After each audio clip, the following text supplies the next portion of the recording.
I find it very fascinating that food is so imbalanced in the standard American diet. Like it's refined, it's literally out of balance. It's not balanced.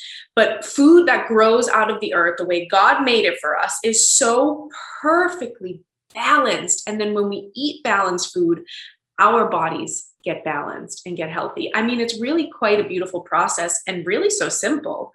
And then we just complicate it, but we need to simplify it again, and then it restores balance, and it's truly all about balance. I'm hearing that a lot, from our conversation. Yeah, what you're doing is you're reflecting the beauty of nature and the gratitude we have for the wonder of natural foods and what they contain in them.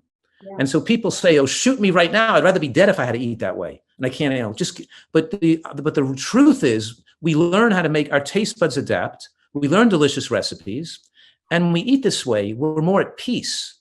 Yes. We're at peace and confidence. We're not fearful of diseases, more respectful of the body's miraculous self-healing powers and the wonder of these natural foods, which we appreciate and are grateful for. And we enjoy them more because intellectually and emotionally, we're thankful and appreciative of the wonder of these beautiful foods we're able to eat. Yes. And we have this opportunity where we can have the access to all these healthy foods and take advantage of this opportunity to live to be 95 or 100 years old with our full mental faculties and have a great life, which ancestors and other people didn't have this opportunity to do so. Even the blue zones are not ideal diets. They're just better than American diets. They're not scientifically designed to maximize nutritional exposure and prevent, they just happen to be living about 8 years longer compared to Americans. But why not live 20 years longer? We can take the blue zones and do much better than the blue zones using science and to devise the diet better. And we can make it even taste better too. And so I find most of the overweight, food addicted people that come to my retreat and stay with me a few months, and sometimes they're here, they don't want to be here. They're like relatives put them here or they're, whatever, but they're angered and they're more, agitated and complaining, and they're more dysthymic. Their food has created this sense of the unhappy life and unhappy way of thinking and seeing. And when they get healthier, 2 months later, they become different personalities. Yeah. They start looking for things to like, not looking for things to complain about. They start, appreciating the world around them. They start relating to other people better. They feel confident in their own existence. They lose the brain fog. They become more creative.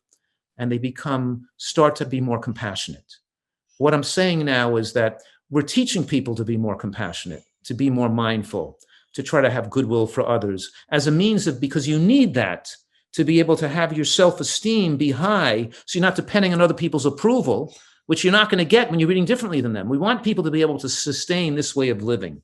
So we're trying to teach them the right social and emotional exercises to help them feel good about themselves and what they're doing. And one thing we're talking about here too is that that this is a blessing to be able to get exposure to wonderful foods and enjoy them, and eating an American diet and being a food addict, that's being in prison.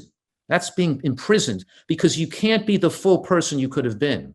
You don't have the full humanity, the full intellect, the full creativity. You're not that person you could have been if you had been much healthier and you didn't let the food addictions take over your brain and take over part of your life away from you.